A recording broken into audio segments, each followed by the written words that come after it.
মা ছেলের মধ্যে কথা শেষ হতে পারেনি তার আগেই আম্বিয়া বেগম কান্নাকাটি শুরু করে দিয়েছেন। আজলান রাগত সুরে বলল, তুমি এভাবে কাঁদলে আমি আর ফোন দেবো না মা।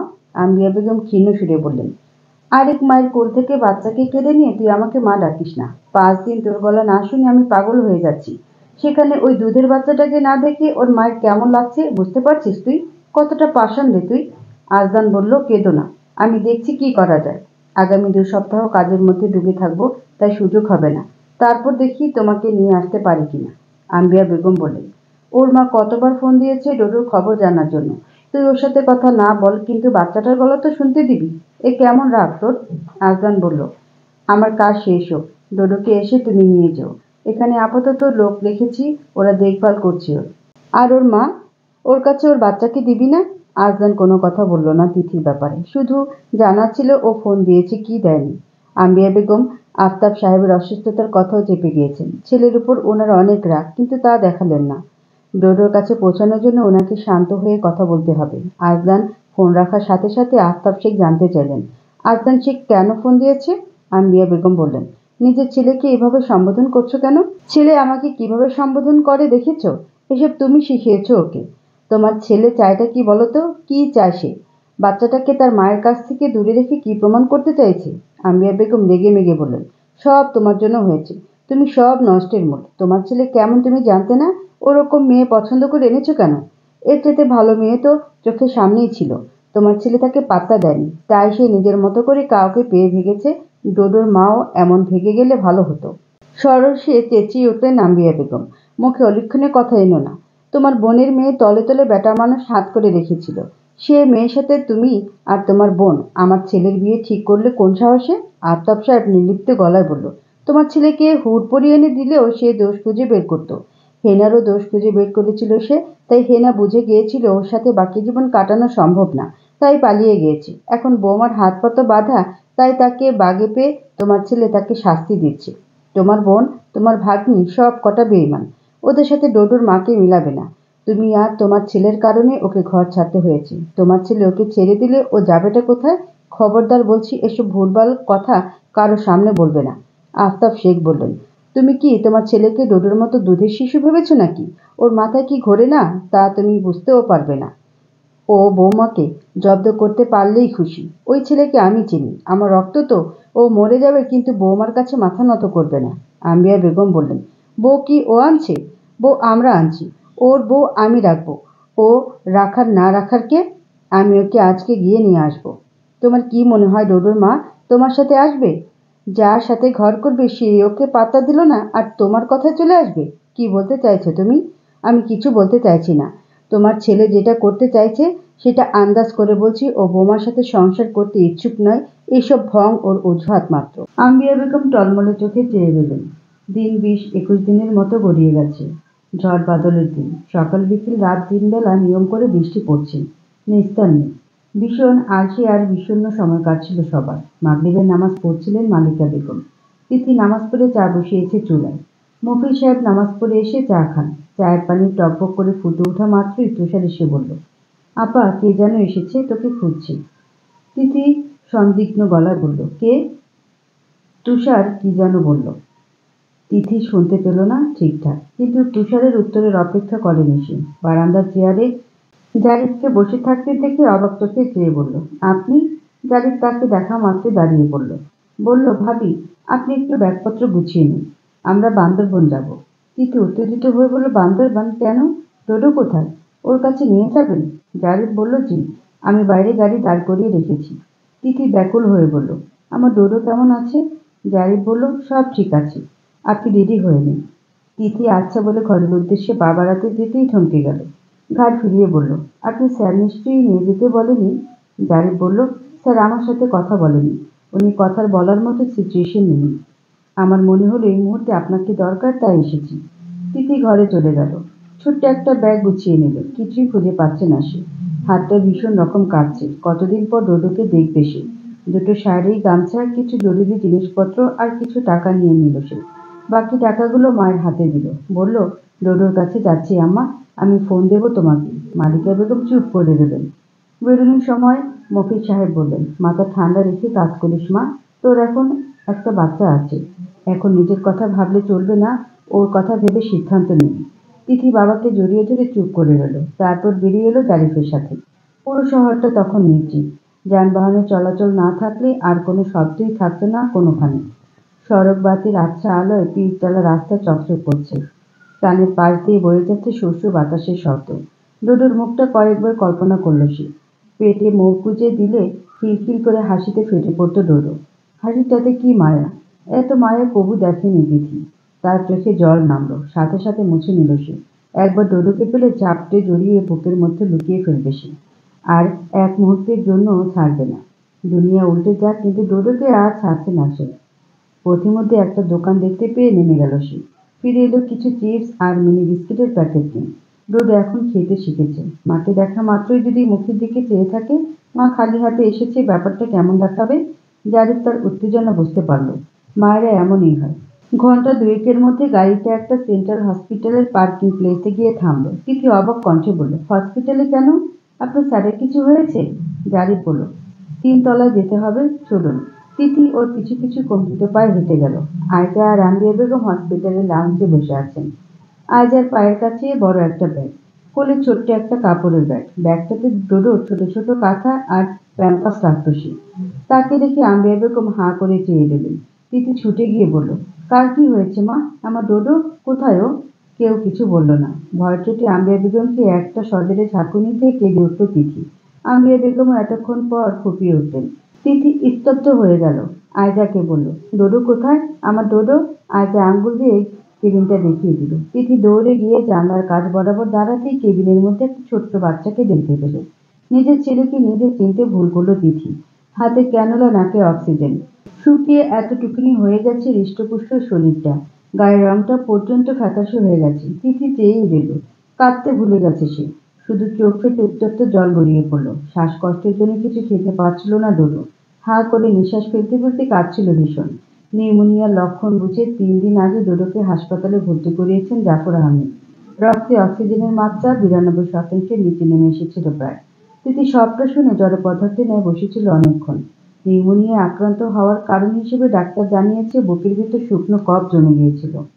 তিথি করিডোরের মেটাল ফ্রেমের সোফায় বসে ডোডোর কাছে যাওয়ার অপেক্ষায় বসেছিল। কেবিনে সিস্টার আর ডাক্তারদের আনাগোনা আছে। কেবিনে যাওয়ার অনুমতি পেতেই আর দেরি করেনি। মা এসেছে শুনে ডাক্তার এক নজর তাকে দেখে নিল। তখন অক্সিজেন মাস্কটা খুলে ফেলা হয়েছে। ডোডো নড়েচড়ে উঠে আবার ঘুমে তলিয়ে গেল। ডাক্তার তাকে ক্যানোলা দিয়ে ইঞ্জেকশন পুশ করে তিথির কোলে তুলে দিল। তিথি দেখল 15 মাসের বাচ্চাটা কেমন 6 মাসের বাচ্চার মতো হয়ে গেছে। এতক্ষণ চেপে রাখা কান্নাটা এবার আর কোনো বাদ মানল না। ছেলের গালে আদর করতে গিয়ে হাউমাউ করে কেঁদে ফেলে বলল, আমাকে এত বড় শাস্তি দিস না ডোডো। তার কান্নার ফাঁকে ডোডো চোখ মেলে তাকিয়েছে। তিথি বড় বড় চোখ করে বলল, আব্বা চোখ খুলছে। মা দেখো, ডোডো চোখ খুলেছে। আম্বিয়া বেগম এসে বসলেন তার সামনে। ডোডো মায়ের মুখের দিকে এক দৃষ্টে চেয়ে রইল। তিথি সশব্দে কেঁদে বলল, মাকে শাস্তি দিচ্ছিস ডোডো? ডোডোর ঠোঁট দুটো নড়ে উঠল। তিথি বুঝল সে আম্মা ডাকতে চাইছে। সে মুখে অজস্র আদর দিয়ে নিজের গালের সাথে ছোট্ট গালটা লাগিয়ে রেখে বলল, তোকে ছেড়ে আর কোথাও যাব না ডোডো, একবার আম্মা ডাক। কাঁদতে গিয়ে গলাও ভেঙে গেছে ছেলেটার। অনেকক্ষণ পর সুচিক্কন ভাঙা স্বরটা কানে এলো তিথি। মা ডাক শুনে তিথি পাগলের মতো কাঁদত। আম্বিয়া বেগম সান্ত্বনা দিয়ে বলল, আর কাঁদিস না। একটা কথা সারা জীবন মনে রাখবি, মায়ের মতো করে কেউ ভালো রাখতে পারে না বাচ্চাকে। তিথি ডোডোর গালে গাল ঠেকিয়ে চোখ বুজে রইল। সারা রাত মা ছেলে জেগেছিল।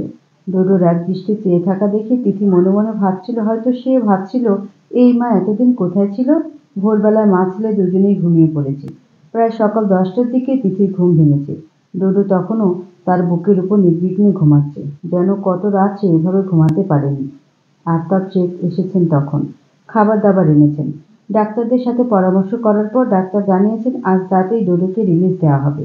তিথি কেবিন থেকে বের হয়নি। 2 পিস পাউরুটি খেয়েছে জেলি দিয়ে।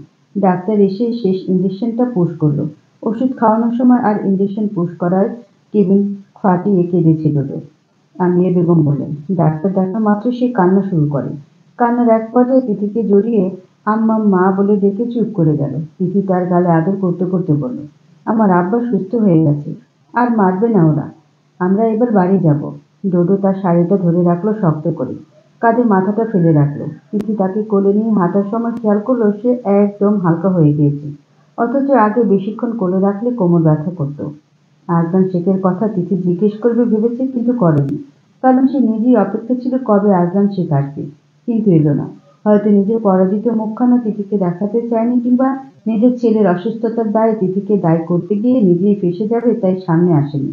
তিথির এত কিছু ভাবতে ইচ্ছে করলো না। তার ছেলে তার বুকে আছে, এটাই এখন তার সবচাইতে বড় পাওয়া। আইজা, আম্বিয়া বেগম, এমনকি আফতাব শেখও কিছু বলেনি এ ব্যাপারে।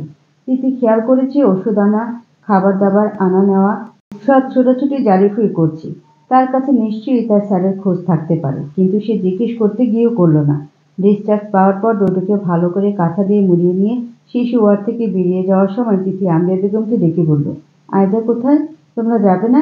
আম্বিয়া বেগম বললেন, তোর ছেলে সুস্থ হয়েছে, আমার ছেলে নয়। তিথি বুড়ো কুচকে চেয়ে এলো। আফতাব শেখ এসে বললেন, বৌমা, তোমাকে বাংলায় যেতে হবে। আমরা বাড়ি যেতে পারছি না আপাতত। জারিফ তোমাকে যেখানে নিয়ে যাচ্ছে ওটা ডোডোর বাপের স্যারের বাংলো। ওখানে ওনার স্ত্রী আর একজন সিটার আছেন। রান্নাবান্না তোমাকে করতে হবে না, তুমি চলে যাও। তিথি মাথা নাড়ল। জারিফ ব্যাগপত্র নিয়ে এসে বলল, ভাবি চলুন। তিথি যেতে যেতে আরো একবার ফিরে তাকালো। আম্বিয়া বেগমের চোখে জল থই থই করছে।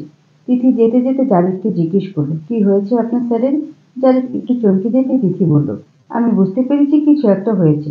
জারিফ সংকোচ ছেড়ে তাকে জানালো, 15 দিন আগে হাসানুজ্জামান নামের এক অবৈধ অস্ত্র পাচারকারী বিদেশি পিস্তল নিয়ে নাশকতার উদ্দেশ্যে তেলাপাড়া এলাকায় অবস্থান নিয়েছে বলে র্যাবের কাছে সংবাদ আসে। ওই সংবাদের ভিত্তিতে র্যাব 7 পূর্বাঞ্চল ক্যাম্পের একটি দল অভিযান চালিয়ে পিস্তল সহ হাসানুজ্জামানকে আটক করে। আটকের খবর এলাকায় ছড়িয়ে পড়লে সেই দলের এক সদস্য আড়াল হতে গুলি ছোড়ে। আর সেখানেই তিথির কণ্ঠস্বরে কাঁপুনি। সেখানে স্যারের ফুসফুসে বুলেটের আঘাত লেগেছে। তিথি আটকে রাখা দমটা সবেগে ছেড়ে বলল, ডোডোকে জারিফের কোলে দিয়ে তৃতীয় তলার একটা সাদা কাচের কেবিনের ভেতর সিটে টিপে আচ্ছন্ন হয়ে শুয়ে থাকা আজলান শেখকে দেখে তিথির অন্তরাত্মা কেঁপে উঠেছিল। দাপুটে যার চলন বলন আর ধারালো যার কথা, তাকে এমন পরাজিত সৈনিকের মতো পড়ে থাকতে তিথির আপন মনে বলল, তুমি আমাকে তোমার বিরোধী দল ভাবলেও আমি তোমাকে সবসময় বিজয়ীর বেশি দেখতে চেয়েছি, এইভাবে নয়। তার ঠিক 13 কি 14 দিনের মাথায় আজলান শেখের গাড়ি এসে থামলো বাংলোর সামনে। ডোডো তখন দোলনা চড়ছে আর হাসছে। গাড়িতে বসে একদৃষ্টে তার বাবা তার দিকে চেয়ে রইল। বাবা এখনো জানতে পারেনি তার অনুপস্থিতিতে ছেলেকেও হাসপাতালে ঘুরে আসতে হয়েছে। তবে ছেলের সবল দেহ, মুখের ঝলমলে হাসিই বলে দিচ্ছিল এই বাংলায় তার মায়ের উপস্থিতি। আফতাব শেখ গাড়ির দরজা খুলে দিয়ে বলেন, এসো এসো, বেলা শেষে পাখি নিড়ে ফেরি। আজলান গাড়ি থেকে নেমে আসতে আইজার কোল থেকে ডোডো নেমে এলো হামাগুড়ি দিয়ে। এসে তার পায়ের কাছে বসে মুখ তুলে চেয়ে রইল কিছুক্ষণ। তারপর ধীরে ধীরে পা ধরে দাঁড়িয়ে পড়ল পায়ের পাতায় ভর দিয়ে। হাত দুটো বাড়িয়ে দিয়ে ডাকলো, পাপ্পা। ডোডো একটু একটু করে দাঁড়াতে শিখেছে। দাঁড়াতে গিয়ে আবার পড়ে গেলে কিছুক্ষণ গম্ভীর হয়ে বসে থাকে, আবার নিজে নিজে দাঁড়িয়ে পড়ে। তাহেরা বেগম এই কয়েকদিন খেয়াল করলো মাকে পেয়ে সে পুরো দস্তর ভালো ছেলেতে রূপান্তরিত হয়েছে। সারাক্ষণ আম্মা আম্মা বলে চেঁচাবে, তার মাকে উত্তরে জি জি বলতে হবে। ব্যাস, সে খেলতে থাকবে। এইটুকুনি বাচ্চা, অথচ মাকে সে আপাদমস্তক চিনে ফেলেছে। তার সাথে সাথে মাকেও কথা বলতে হয় এখন, নইলে চেঁচিয়ে কেঁদে উঠবে। মা ছেলে এখন পুরো বাংলোটা মাতিয়ে রাখে। ওনার বেশ ভালো লাগে। চলে যাবে ভাবলেই মন খারাপ হয়ে যায়। ডোডো এখন বাবার কোলে উঠে বসে আছে। বাবার মুখের দিকে একদৃষ্টে চেয়ে আছে। বাবাকে সে অনেকগুলো দিন পর দেখছে। আইজা আম্বিয়া বেগমকে বলল, আম্মা দেখো ভাইয়াকে কিভাবে দেখছে। আম্বিয়া বেগম হাসলেন। আজলান ফোনে কথা বলছি। ডোডো ফোনটা কেড়ে নেওয়ার পায়তারা করছে। বাবা তার সাথে কথা না বলে কেন ফোনে কথা বলবে? রাতের খাবারের বন্দোবস্ত চলছে রান্নাঘরে। শ্যালা একা হাতে রান্নাঘর সামলাতে পারলেও তিথি আসার পর থেকে তার কাঁধ থেকে কাজের ভার হালকা হয়ে গেছে। বরং সে এ কয়েকটা দিন ভীষণ আনন্দে কাটিয়েছে বাংলায়। 1 মাসের বেতন নিয়ে সে চলে যাবে মাস শেষে। স্যারেরাও মনে হয় তাদের বাড়ি ফিরে যাবে। জারিফ হসপিটাল থেকে আনা যাবতীয় সব জিনিসপত্রগুলো গাড়ি থেকে নামিয়ে বাংলো নিয়ে এলো। আজলান ফোন রেখে বলল, হয়েছে, ওখানে রাখো, বাকিটা আয়জা সামলে নেবে। জারিফ বলল, আরেকটা ব্যাগ আছে, ওটা নিয়ে আসছি। জারিফ বেরিয়ে গেল। তাকে ইস্যু করে এত কাহিনী ঘটে গেছে, সে এইসব ব্যাপারে জানে না। আয়জা তাকে কিছু বলেনি। সেদিন ঘটনাস্থল হতে স্যারের এক সহকর্মী প্রথম ফোনটা তাকে করেছিল। হয়তো নাম্বারটা স্যারের কল লিস্টে শুরুতেই ছিল, নয়তো স্যার বলেছে। আর তারপর জারিফ এক মুহূর্ত অপেক্ষা করেনি। চট্টগ্রাম মেডিকেল হসপিটালে ভর্তি করানোর 8 দিনের মধ্যে আজলানের শরীরের অবস্থার একটু উন্নতি ঘটলে জারিফ তাকে সেন্ট্রাল হাসপাতালে প্রাইভেট ক্লিনিকে ভর্তি করায় এক্সট্রা কেয়ারের জন্য। এই যাত্রায় স্যার বেঁচে গিয়েছে, তবে লাংস এখনো দুর্বল। প্রপার ট্রিটমেন্ট নিতে হবে আর রেস্টে থাকতে হবে আরও 1.5-2 মাস। কিন্তু সেটা আপাতত হয়ে উঠবে কি না স্যারই জানেন। আজ রাতটা বাংলোয় কাটিয়ে দিয়ে কাল সকাল সকাল বাড়ি ফিরে যাবে সে। তার দায়িত্ব শেষ। বাবা ছেলের মান অভিমান ভেঙেছে অনেক আগে। একমাত্র ছেলেকে জানপ্রাণ দিয়ে হলেও সুস্থ করার লড়াইয়ে নেমেছিলেন আফতাব শেখ। ছেলের এমন দুর্দশার কথা শুনে সকল দ্বন্দ্ব ভুলে উদ্ভ্রান্তের মতো তিনি ছুটে গিয়েছিলেন হাসপাতালে। বেডে শায়িত মরণাপন্ন ছেলের মুখ দেখিয়ে দ্বিতীয়বার ভাবার ফুরসত পাননি যে এই ছেলের সাথে বহুদিন ধরে ওনার দ্বন্দ্ব চলছিল। মৃত্যু ভয় কত সহজ করে দেয় সবকিছু। সবাইকে চা খেতে দেখে ডোডো কাড়াকাড়ি করছে। আজদানের চা, সিগারেট এসব খাওয়া বারণ। যদিও সে জীবনেও সিগারেট নামক জিনিসটাও ছুঁয়েও দেখেনি, কিন্তু আফতাব শেখকে সিগারেটখোর বলা হয়। আম্বিয়া বেগম পই পই করে বারণ করে দিয়েছেন, সিগারেটের ধোঁয়া, গন্ধ কোনোটাই যেন ওনার ছেলের নাকে না যায়। আয়জা ডোডোকে চা খাওয়ানোর জন্য কোলে নিয়ে নিল। কি তৃপ্তি নিয়ে চা খাচ্ছে সে। আজদানের মনেই ছিল না যে সে এভাবে চা খেতে পছন্দ করে। আয়জা চামচে ফু দিচ্ছে, খাওয়ার আগে সেও চামচে ওভাবে ফু দিচ্ছে। আয়জা হেসে খুন। পুরো বাদর একটা। খোশ গল্পের মধ্যে ডোডোর অসুস্থতার কথা উঠল। তাকে হসপিটালে ভর্তি করাতে হয়েছে শুনে আজদান খানিকটা খ্যাপাটে সুরে বলল, এত ঠান্ডা লেগে গেল কি করে? তাহেরা বেগম বললেন, বাচ্চাদের ঠান্ডা লাগা স্বাভাবিক। মায়েদের ভীষণ সতর্ক থাকতে হয়। সেখানে ওর মা ছিল না। ঠান্ডা লেগে যাওয়া অসম্ভব কিছু না। আফতাব শেখ কথা বলে উঠলেন এবার। বললেন, জন্মের পর থেকে ওর শরীর শুকোয়নি তেমন। এখানে এসে শুকিয়েছে। তুমি অস্বীকার করতে পারবে না।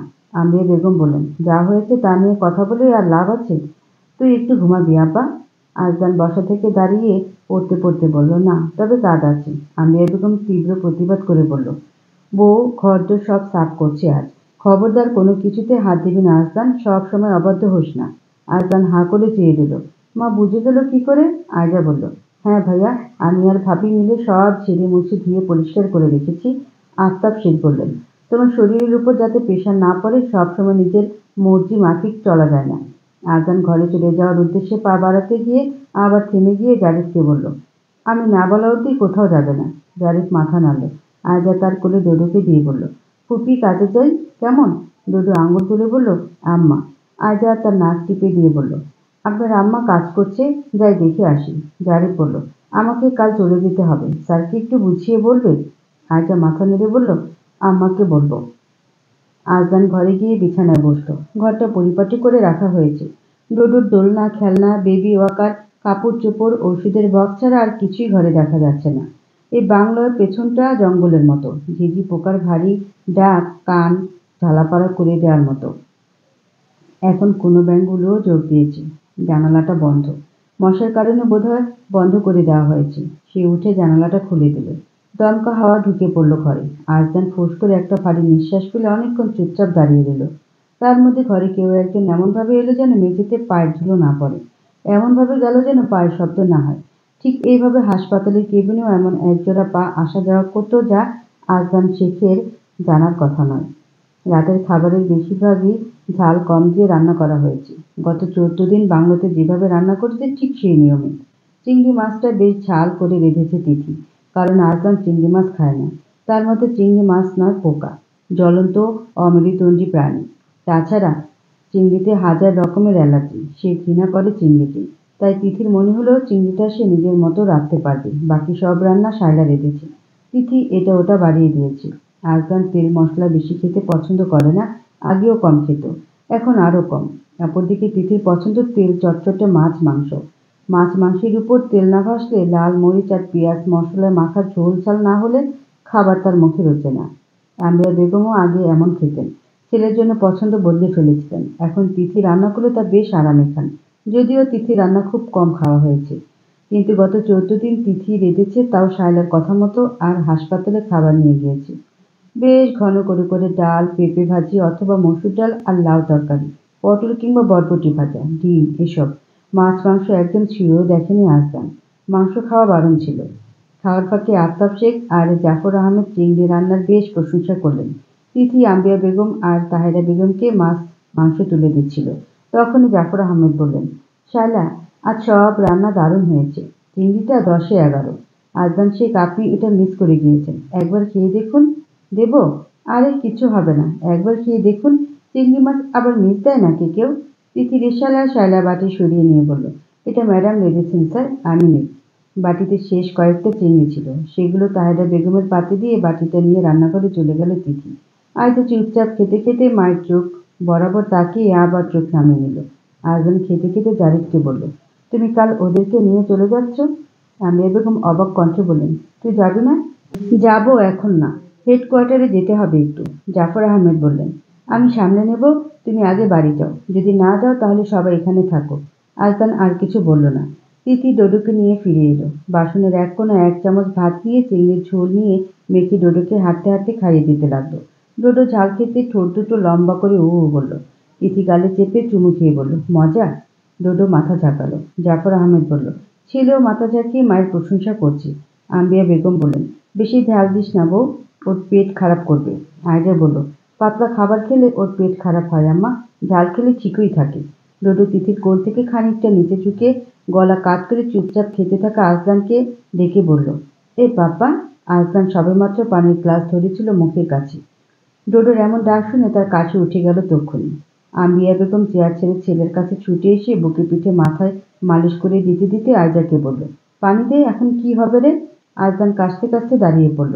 তার খাওয়া এমনিতেই শেষ হয়ে এসেছিল। দুর্দান্ত একটি কাশির ধমক ফুসফুস বেয়ে উপরে উঠে আসছে ধীরে ধীরে। সে দ্রুত বেগে হেঁটে ঘরে চলে গেল। ঘরে এসে নিজের ওষুধপত্র খুঁজতে গিয়ে একের পর এক সব ড্রয়ার ধুপধাপ টেনে খুলল। বিছানার বালিশ চাদর তুলে ফেলল। টেবিলের ড্রয়ারটা চেক করলো। ওষুধের বক্সটা কোথায় রেখেছে মাথায় আসছে না। কোথায়? কাশির ধমকটা বুকে এসে আটকে গেছে। উতলে উতলে উঠছে কাশির বেগ। শ্বাস ছাড়তে কষ্ট হচ্ছে। কাশির চোটে চোখে পানি চলে এলো। গলার দুই পাশে শিরা ক্রমাগত ওঠানামা করতে লাগলো। লাঞ্চে বুলেটের আঘাত লাগায় তা এখন অনেকটা দুর্বল। ডাক্তার নিয়মিত নেবুলাইজার অথবা ইনহেলার ব্যবহার করার পরামর্শ দিয়েছে। কিছুতেই বুকে চাপ সৃষ্টি করা যাবে না। ইনহেলারটা কোথাও খুঁজে পাচ্ছে না সে। কাউকে ডাকার মতো অবস্থায়ও নেই। টেবিলের উপর হতে ঝপাত করে এক গাদা ওষুধ পড়ে গেল। হাঁটু ভেঙে বসে ওষুধগুলো হাত দিয়ে নাড়তে নাড়তে গলা চেপে ধরল সে। চোখ দুটো প্রায় ঝাপসা হয়ে আসছে। দুটিকে খাইয়ে দিয়ে ঘুম পাড়িয়ে দিচ্ছিল তিথি, কিন্তু সে ঘুমাবে না এখন।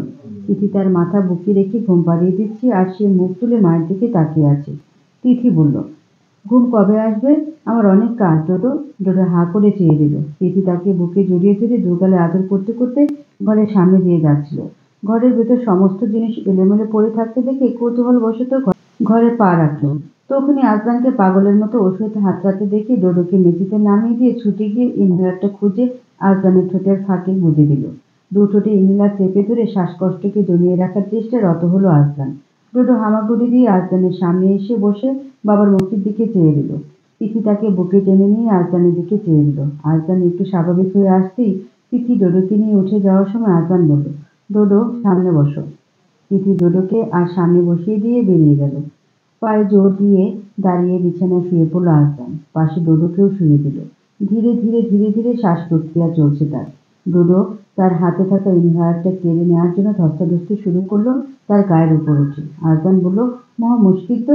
তিথি এসে এক টানে কোলে নিয়ে নিল ডোডোকে। হাত দুটো চেপে ধরে গালে আলতো করে চড় বসিয়ে বলল, ঘুমা, খুব মারবো ডোডো।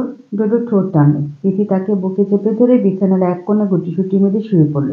ওষুধ খেয়ে কড়া আলো নিভিয়ে ডিম লাইট জ্বালিয়ে দিয়ে আজলানও ধীরে সুস্থে শুয়ে পড়ল। বিছানার মধ্যে দু হাত জায়গায় এমনি এমনি খালি পড়ে রইল। জারিদ চলে যেতে চাচ্ছিল আজলান, তাই আম্বিয়া বেগমকে বলল, তোমরা ওর সাথে চলে যাও, আমি কাল পরশু যাব। আম্বিয়া বেগম বললেন, তোর শরীর সুস্থ না, আমরা এভাবে যাব না, কখন কি ঘটে যায়। আজলান বলল, কিছু হবে না, চিন্তা করার দরকার নেই। তাহলে বউ থাকুক, কাউকে দরকার নেই। আফতাব শেখ বললেন, ডোডোর মা কি শেখ বাড়িতে যাবে? আজলান ভ্রুকুটি করে ওনার দিকে চাইলেন। আফতাব শেখ গলা ছেড়ে কেসে বললেন, যেহেতু আমার পর তুমি ওই বাড়ির উত্তরসূরি, মনে হলো তোমার পারমিশন দরকার। আম্বিয়া বেগম বললেন, ওকে না খোঁচালে তোমার ভালো লাগে না, না? আফতাব শেখ হাসলেন, বললেন, খোঁচাখুচিও মাঝে মধ্যে ভালো কিছু বয়ে আনে। কি বলো আজলান শেখ? আজলান বলল, যার ইচ্ছা সে থাকবে, ইচ্ছা না হলে বেরিয়ে যাবে। আফতাব শেখ হেসে বললেন, তো তার ইচ্ছে হয়েছে সে ছেলেকে নিয়ে বাপের বাড়িতে উঠবে, তাহলে উঠুক। আজলান গলা জোর দিয়ে বলল, না, কারো কোথাও যাওয়ার দরকার নেই, এই বাংলোয় থাকবে। জারিদ, তুমি সাবধানে যেও, গিয়ে আমাকে ফোন করবে। জারিদ খুশি মনে বলল, থ্যাঙ্কস স্যার। সে চলে যেতে উদ্যত হতে আফতাব শেখ বললেন, আইজার বিয়ের সময় সময় মতো চলে এসো। তোমার স্যার ভালো পাত্র দেখিয়ে বোনকে বিয়ে দেবে। এবার আমি শুধু চুপচাপ দেখবো, নো ইন্টারফেয়ারেন্স। আম্বিয়া বেগম দাঁতে দাঁত পিষলেন। আজলান বলল, মাঝে মধ্যে অবাক লাগে আপনার সন্তান হয়ে আমি এত ভালো হলাম কি করে? আফতাব শেখ হো হো করে হেসে উঠলেন। জারিফও হাসল। আরো কয়েকটা দিন কেটে গেছে বাংলায়। পুরো বাংলো আর বাংলো ভর্তি মানুষ একদিকে, তিথি আর তার বাচ্চা অন্যদিকে। মা ছেলের হাসাহাসি পাগলামি দেখে সবার মন ভালো না হয়ে যাবে কোথায়? ডোডো দ্রুত হামাগুড়ি দিতে জানে। তিথির পিছু পিছু এমন দ্রুত হামাগুড়ি দিয়ে ছুটে পাগলা ষাঁড়কেও হার মানাবে। তারপর ধরতে পারলে খামচি দিয়ে নিজের রাগের বহিঃপ্রকাশ ঘটাবে। তিথি পাগলা ডাকলে মাথা ঝুঁকিয়ে খ্যাপা ষাঁড়ের মতো তাকাবে। তিথি হেসে খুন। ঘরের দরজার ওপাশে, জানালার ওপারে আর পর্দার আড়ালে দাঁড়িয়ে আজদান শেখ মা ছেলেকে চুপচাপ পর্যবেক্ষণ করে যায়। তাকে দেখা মাত্র মা ছেলে এমন সাধু সন্ন্যাসী হয়ে যায় যা পৃথিবীর অষ্টম আশ্চর্যকেও হার মানাবে। বিদায়বেলা ঘনিয়ে আসতে জাফর আহমেদ বললেন, আজের বিয়েতে আমরা দাওয়াত না দিলেও যাচ্ছি। আর হ্যাঁ, ওদের বিয়ের পর আবারও এই বাংলায় দাওয়াত। বৌমার কিন্তু বেশ লেগেছে এ বাংলায় থাকতে, তাই না বৌমা? তিথি মাথা দুলিয়ে সম্মতি জানালো। আজদান বলল, সে দেখা যাবে। দেখা যাবে তবে পরে। বৌমা তোমাকে বলছি, যখনই মন খারাপ হবে এই মশা মাছির আঁকড়ায় চলে আসবে। মশা মাছিগুলোকেও কিন্তু তখন বন্ধুর মতো লাগবে। তোমার জন্য সবসময় এই বাংলোটা খোলা। তিথি বলল, আপনারা কিন্তু আগেভাগে চলে যাবেন। মা, তুমি কিছু বলো আন্টিকে। তাহেরা বেগম বললেন, বাড়ির বউ দাওয়াত দিয়েছে এতেই হয়েছে, ওনাকে আর বলতে হবে না, আমরা যাব। কিন্তু ডোডোবাবু চলে যাচ্ছে দেখে ভীষণ মন খারাপ হচ্ছে। ডোডো আইজার কোলে বসে চুপচাপ সবাইকে দেখে যাচ্ছে, যেন মনোযোগ দিয়ে সবার কথা শুনছে সে। তাহেরা বেগম তাকে কোলে নিয়ে নিল। ডোডো ওনার কোলে বসে ডাকলো, দাদা। সবাই হাসলো। তাহেরা বেগম তার গালের সাথে গাল ঠেকিয়ে বলল, দেখেছো, আরো মায়া ফেলছে দাদা রেখে। আবার এসো দাদু ভাই, তোমাদের মা ছেলেকে রেখে দিতে ইচ্ছে করছে আমার। তাহেরা বেগম আর জাফর আহমেদের কাছ থেকে বিদায় নিয়ে সবাই গাড়িতে উঠে বসলো। শায়লাকে তার পারিশ্রমিক দিয়ে দিয়েছে আজদান। শেখ বাড়িতে পৌঁছানোর ঘণ্টাখানেকের মধ্যে রমলা চাচি এসে হাজির। সাথে মিষ্টি নিয়ে এসেছেন। ওনার মেয়ের বিয়ে ঠিক হয়েছে। তিথিকে দেখে বুকে টেনে নিয়ে বলল, আমার মাইয়ের বিয়েয় তোমরা থাকবা, আমার ডোডো ভাইও যাবে। তুমি আসছো শুনে চলে আইছি। বলছিলাম কি, তোমার জামাই এখন সুস্থ হয়েছে তো? তিথি বলল, তুমি গিয়ে জিজ্ঞেস করো। আমি কেমনে কইতাম? তুমি যাওয়ার পর আমি তারে কত কথা শুনেছি জানো? জীবনেও তার সামনে দাঁড়ায় কথা বলছি আমি। সেই দিন গায়ে মনে হয় ভূত ভর করছিল। কথা শোনাইয়া মুখ ঝামটা দিয়া চলে গেছি। বলছি আর জীবনও আসুন না এই বাড়িতে। তুমি কি তার লগে কথা কও না? কথা থাকলেই তো বলবো। রমলা চাচি ভ্রু কুঁচকে চেয়ে দিল। বলল, আচ্ছা, পরে কথা বলবো নি। যাও, বাচ্চা নিয়ে ঘরে যাও। দিদি সোফায় বসে থেকে জবাব দিল, এখন ঘরে যাওয়া মানা, পরিষ্কার করছে, অনেক ধুলো জমে আছে। রমলা চাচি মুখ বেঁকিয়ে বললেন, তোমার জামাই তো একটা বদ্ধ পাগল, বুঝলা বউ? মাথা খারাপ ছিল। মানুষ এত জার্নি করে বাড়িতে আসে একটু আরাম করে, আর তোমার জামাই করতেছে ঘর পরিষ্কার। তিথি বোরকাটা খুলে কোলের উপর নিয়ে চুপ করে বসে দিল। আজদান কাশতে কাশতে এলো, ডোডোর উদ্দেশ্যে বলল, ডোডো ঘরে আসতে পারো এবার। ডোডো মিষ্টি খাচ্ছে বসে বসে। বাবার কথা শুনে চোখ তুলে চাইল। হাতের মিষ্টি বাড়িয়ে দিল বাবার দিকে। তিথি তাকে কোলে নিয়ে ঘরে চলে যেতে যেতে বলল, মানুষ কি পাগল হয়েছে রে? তো লালা খাবে? পাগল তো আমি। ডোডো হা করে চেয়ে দিল মায়ের মুখের দিকে। তিথি অবাক। আজদান হা করে মুখের দিকে তাকিয়ে থেকে কথা শুনে সে। কি বুঝি আল্লাহ জানে। আজদান টি টেবিলে মিষ্টির কার্টুন দেখে বলল, মা, মিষ্টি কে এনেছেন? রমলা চাচি এসে বলল, আমি আনছি বাবু। ওই, আমার রুম্পার বিয়ে ঠিক হয়েছে তো তাই। আজদানের ভ্রু কুঁচকে গেল। রমলা চাচি অপ্রতিভ হেসে বলল, মিষ্টি খাইবা এখন, নাকি গোসল করে খাইবা? আজদান হেসে বলল, ছেলে কি করে ভালো করে জেনে শুনে দিচ্ছ তো? রমলা চাচি ভরকে গেলেন। আবার রুম্পার বিয়ে ভেঙে দেবে না তো? আমতা আমতা করে বললেন, পোলা ভালা, পাইপ ফিল্টারের কাজ করে, পয়সা কামাই ভালো। পয়সা তো এখন ভিক্ষুকও কামায়। ছেলের 8 পিস কোনো ভালো মন্দের রেকর্ড আছে কিনা দেখেছ? বিয়ে একবারই হয়। রমলা চাচি হেসে বললেন, না না, ছেলে বড় ভালো। রুম্পরে পছন্দ করছে স্কুলে যাওয়ার সময়। ওর বয়স 18 হয়েছে? হয়েছে। 19-এ পড়ছে। বিয়াতে তুমি যাইবা না? যাব। ছেলে কি কি নিচ্ছে? তেমন কিছু না, 2 পদ ফার্নিচার আর 400 বৈরাগী। আশেপাশের মাইয়াদের বিয়া দিতে আরো বেশি খরচা লাগছে, সেইখানে রুম্পার জামাই তেমন কিছুই নিতাছে না। টাকা পয়সা জোগাড় হয়েছে? হয়েছে লাখ দুখানেক। আমার মামাতো ভাই ফুফাতো ভাইরাও দিতেছে সামর্থ্য অনুযায়ী। কোনো মতে হাতে তুলে দিতে পারলেই হলো। আজদান বলল, রুম্পার বাবা ভাই কেউ নাই, সেটা জেনেও এত কিছু দাবি করলো কেন? রমলা চাচি ভরকে গেলেন। আম্বিয়া বেগম এসে বলল, এ রুমু, রুম্পার বিয়েতে কি চাস তুই? রমলা চাচি একটু জিরিয়ে বাঁচলেন। সাহস করে বললেন, একটা পালঙ্ক আর একটা ওয়াল শোকেস চাইছে ভাবি। ওয়াল শোকেসটা দিলেই হইব। আম্বিয়া বেগম বললেন, আচ্ছা, ওটা আজদান দিবে। তোর বড়বাবুর কাছ থেকে কিছু চাস? দিবে? না না, বড়বাবু দোয়া করে দিলে হইব। আজলান বলল, ওদের আক্কেল দেখে আমার আক্কেল গুরুম অবস্থা। সচক্ষে দেখছে চাচি একা মেয়েটাকে মানুষ করছে, তার উপরও এত দাবি দেওয়া। আম্বিয়া বেগম ধমক দিয়ে বলেন, এর চাইতে আরো বেশি নেই। যা জানিস না তা নিয়ে কথা বলিস না। আজকাল যৌতুক ছাড়া বিয়ে হচ্ছে নাকি? সবাই তোর মতো আইন বুঝে না। ও যা চাইছে তা দিয়ে দিই, মেয়েটা সুখে থাকলেই হলো। আজলান মাথা দুলিয়ে ঘরে যেতে যেতে ভাবল, একজন না আইন বানাতে পারে না ভঙ্গ করতে, মানুষের কবেই যে সুবুদ্ধি হবে। বাংলা দুটো শাড়ি পরে কাটিয়েছে তিথি। সুটকেসটা তাদের বাড়িতে, সব কাপড় চোপড় সেখানে। পুরো ঘরে ডোডোর জিনিসপত্রে ভরা, অথচ তার কাপড় চোপড় খুঁজতে আর পাওয়া যাচ্ছে না। যেগুলো দামি শাড়ি সেগুলো আজলান শেখের কাবাডি। ওই কাবাডি বিয়ের পর থেকে হাতও দেয়নি তিথি। আম্বিয়া বেগম এসে বললেন, তোর ভাইকে বল সুটকেসটা যাতে দিয়ে যায়। তিথি বলল, না না, আমি গিয়ে নিয়ে আসবো। ওর এইচএসসি পরীক্ষা চলছে, তুই আবার কখন যাবি? এখন আর কোথাও যাস না। তিথি বলল, একবারের জন্য যাচ্ছি না, আমার আর যাওয়ার জায়গা আছে? আম্বিয়া বেগম বললেন, আমি তো ড্রাইভার কাকাকে বলবো ও যাতে নিয়ে আসে, তোর মাকে বলে রাখিস। তিথি বলল, তুমি ভয় পাচ্ছ? আম্বিয়া বেগম বললেন, পাচ্ছি, কারণ ও যদি অন্য কিছু মনে করে। ছেলে তো আমার, তাই আমি বুঝি কোন সময় কোন কাজ করাটা ঠিক হবে না। তুই এখন বাপের বাড়ি উঠলে ও মনে করবে তুই ওর উপর জেদ দেখাচ্ছিস, আর অশান্তি ভালো লাগে না বউ। তিথি বলল, আচ্ছা কাকাকে পাঠাও। আম্বিয়া বেগম খুশি হলেন, বললেন, আচ্ছা। তিথি ডোডোর হাতটা ধুয়ে দিল বেসিনের পানি ছেড়ে, মুখটা মুছে দিল, তারপর গালে ঠোঁট চেপে বলল, এবার ঘুমা ডোডো, ঘুম ঘুম। ডোডো চোখ বন্ধ করলো মিছিমিছি। তিথি হেসে উঠে বলল, অভিনয়টা ভালো জানে পাজি ছেলে। ডোডো খিলখিলে হেসে উঠল। তিথি তার গালে গাল চেপে ধরে ঘর থেকে বেরিয়ে গেল। বাবা ছেলে অনেকক্ষণ ধরে কথা বলছে। আফতাব শেখ কথা বললেন কম, খোঁচা মারলেন বেশি। আম্বিয়া বেগম তামাশা দেখছেন দাঁড়িয়ে দাঁড়িয়ে। আজলাম যদি বলে, আপনার মেয়ের বিয়ে নিয়ে কি ভাবছেন? তিনি উত্তর দেন, সে আমার মেয়ে কম, তোমার বোন বেশি। যাকে পছন্দ করেছে সে আমার পরিচিত কম, কিন্তু তোমার পরিচিত বেশি। তাই সব সিদ্ধান্ত তোমার, আমি শুধু পায়ের উপর পা তুলে দেখব। আজলাম চুপ করে রইল ওনার এমন উত্তর শুনে। তারপর কিছুক্ষণ ভাবুক হয়ে রইল। পরে জিজ্ঞেস করলো, ওর আগে পরে চাকরি হয়ে যাবে, আপাতত বউ পালার মতো পয়সা কামাচ্ছি, তো দেরি করছেন কেন? মেয়েকে পাত্রস্থ করুন, আপনার পেছনে আমি আছি, কি বলেন? আমার পেছনে থেকে লাভ নেই, আমার সামনে থাকো, আমি বরঞ্চ তোমার পেছনে থাকি। আপনি মুরব্বী মানুষ, আপনাকে পেছনে রাখলে বেয়াদবি হয়ে যায় না? আফতাব শেখ হো হো করে হেসে বললেন, তোমার সুবুদ্ধির উদয় হয়েছে দেখে আমি বড়ই সন্তুষ্ট। আজলান বলল, ওকে, তাহলে আমি উঠি, আপনি যাবতীয় ব্যবস্থা করে ফেলুন। মা, তুমি কি কোনো যৌতুক দিচ্ছ তোমার মেয়ের জামাইকে? আম্বিয়া বেগম হতচ্ছাড়ির মতো চেয়ে রইলেন। কোনো কথা টেনে খোঁচা মারছে ছেলেটা, দেখেছ? পুরো বাপের মতো হয়েছে বজ্জাত ছেলে। আফতাব শেখ বললেন, যৌতুকে এ বাড়িটা লিখে দেবো ভাবছি। আজলান বলল, গুড ডিসিশন, জারিফকে জানিয়ে দিচ্ছি, সে আর যাই হোক একটা চমৎকার মহৎ প্রাণ শ্বশুর পেতে চলেছে। আফতাব সাহেব হেসে উঠল উচ্চস্বরে। তিথি আর আয়জা পাশাপাশি দাঁড়িয়েছিল। তিথি আয়জাকে কোণে দিয়ে গোত্তা মেরে বলল, ফাইনালি।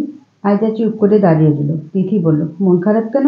আয়জা বলল, কত কিছু হয়ে গেল আমার জন্য। ঝড়টা ডোডো আর তোমার উপর দিয়ে গেল, ভাইয়ের উপরেও কত বড় বিপদ গেল। তিথি বলল, ওসব কথা বাদ দাও। তোমার উপর আমার কোনো রাগ নেই, কারণ তুমি রাগ করতে জানো না ভাবি।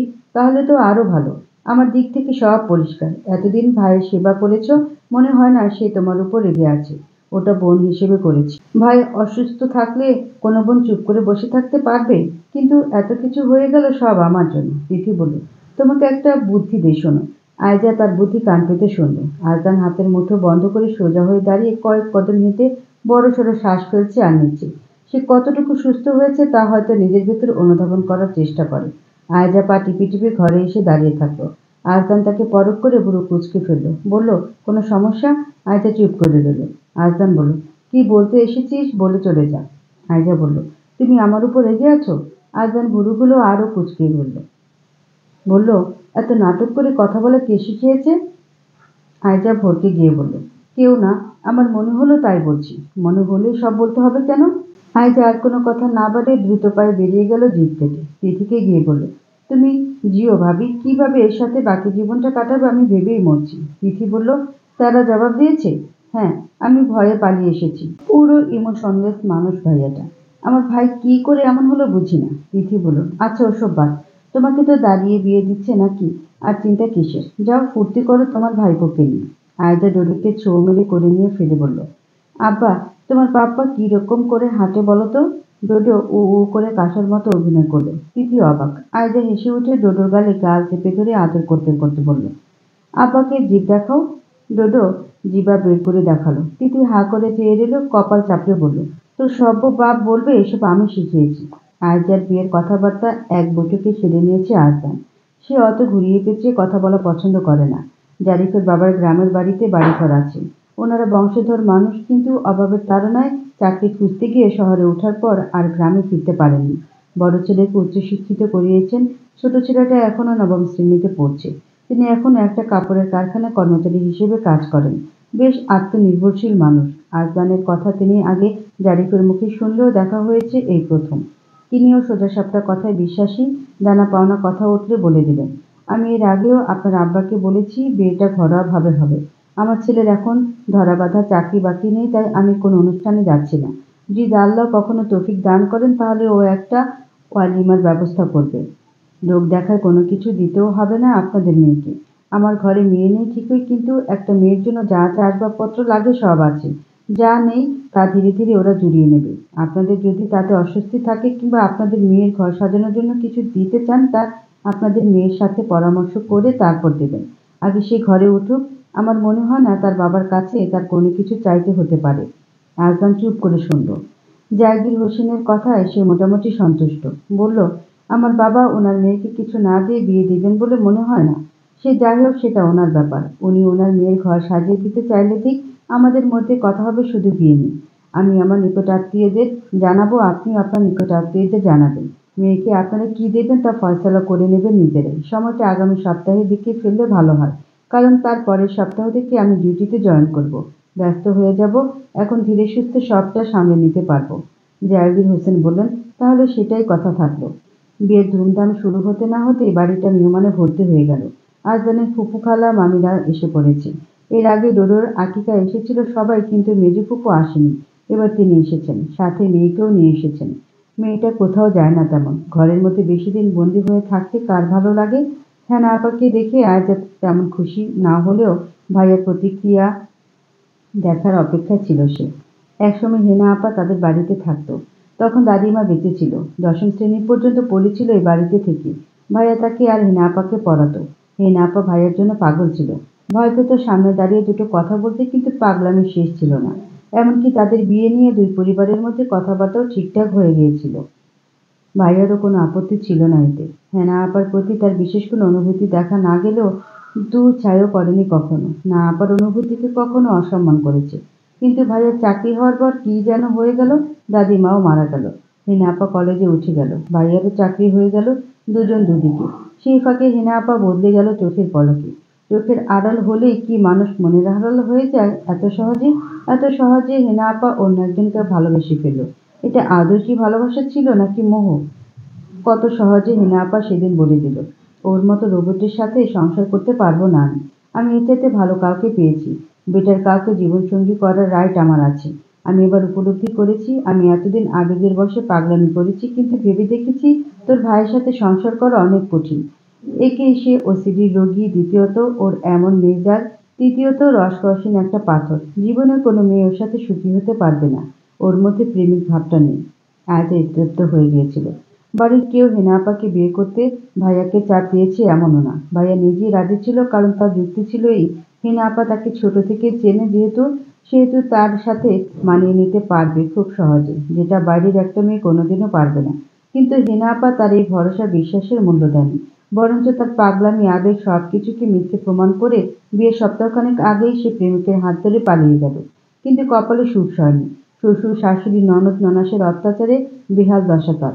পালিয়ে বিয়ে করায় কেউ ন্যূনতম সম্মান দেয় না। স্বামীও গায়ে হাত তুলতে দুবার ভাবে না।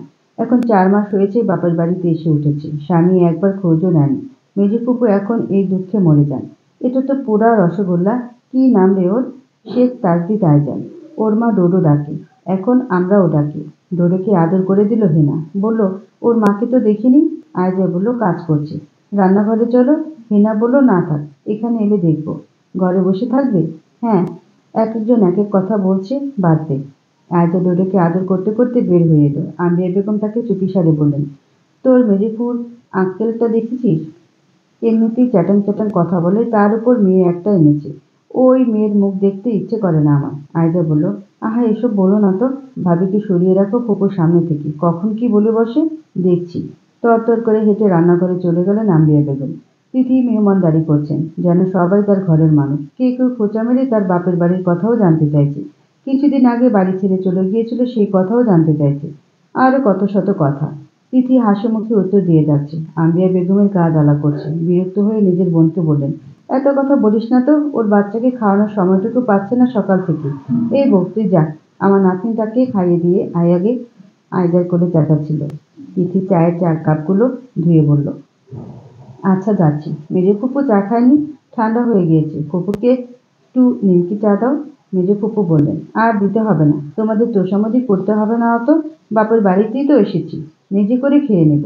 আম্বিয়া বেগম মুখ পাকালেন আড়ালে। তিথি ডোডোকে খাওয়াচ্ছিল। আয়জা হেনাকে নিয়ে তখনই ঘরে প্রবেশ করলো। তিথি সতর্ক হয়ে দাঁড়িয়ে যাচ্ছিল। আয়জা বলল, সমস্যা নেই, হেনা আপা এসেছে। তুমি তো নাম শুনেছ? তিথি হেনাকে বলল, বসুন। হেনা বসল। তিথি তাকে আপাদমস্তক দেখে নিল।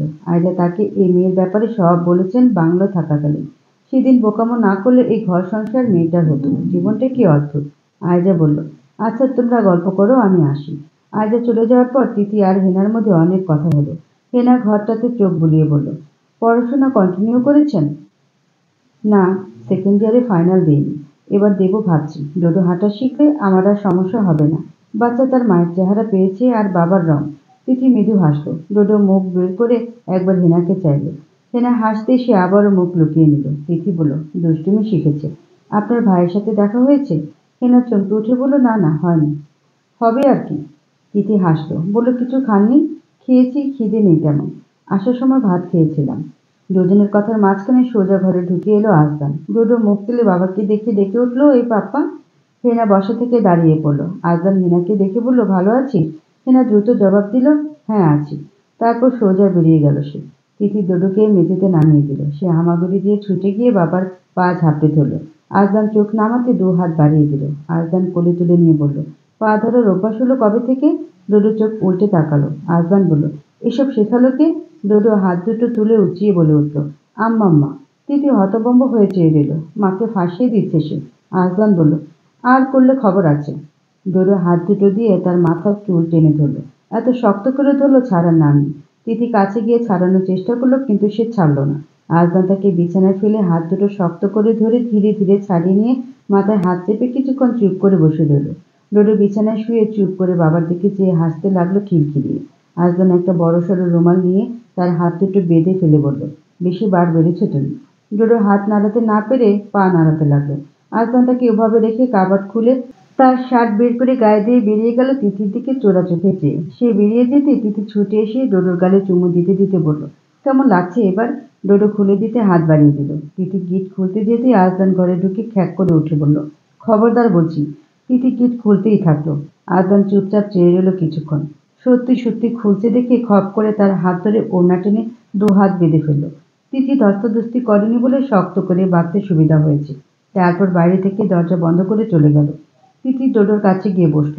2 হাতের মধ্যিখানে ডোডোকে নিয়ে শুয়ে পড়ে বলল, তোর জন্য আমাকেও শাস্তি পেতে হচ্ছে ডোডো। ডোডো অসহায় মুখ করে শুয়ে থাকলো। কিছুক্ষণ পর আয়জা এসে দেখলো মা ছেলে দুজনেই ঘুম।